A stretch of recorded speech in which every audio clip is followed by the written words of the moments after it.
Welcome back, everybody. Today I'm going to teach you how to record audio and video in OneNote.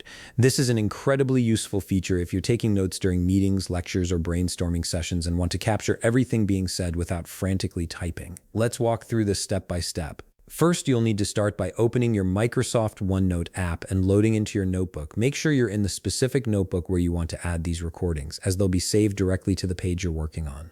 Once your notebook is loaded up, we're going to navigate to where all the recording tools are located. Head to the top part of your screen where your menus and tools are displayed.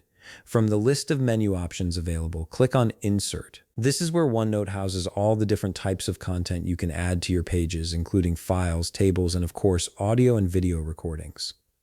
From the Insert menu, you'll see both audio and video recording options positioned on the far right side of the Insert tab. These are clearly labeled, so they're easy to spot. Simply click on Record Audio to begin capturing sound. As soon as you click it, a recording timestamp will start, and you'll notice that the menu changes as well to Playback. This is where you have control over your recording. From here, you can adjust the audio track you've recorded, pause it, or stop it entirely when you're finished.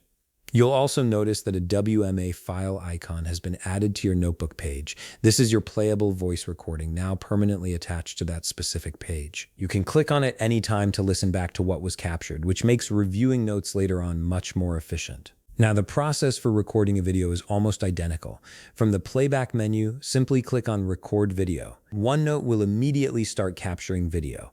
And just like with audio, a WMV file will be added to your notebook page.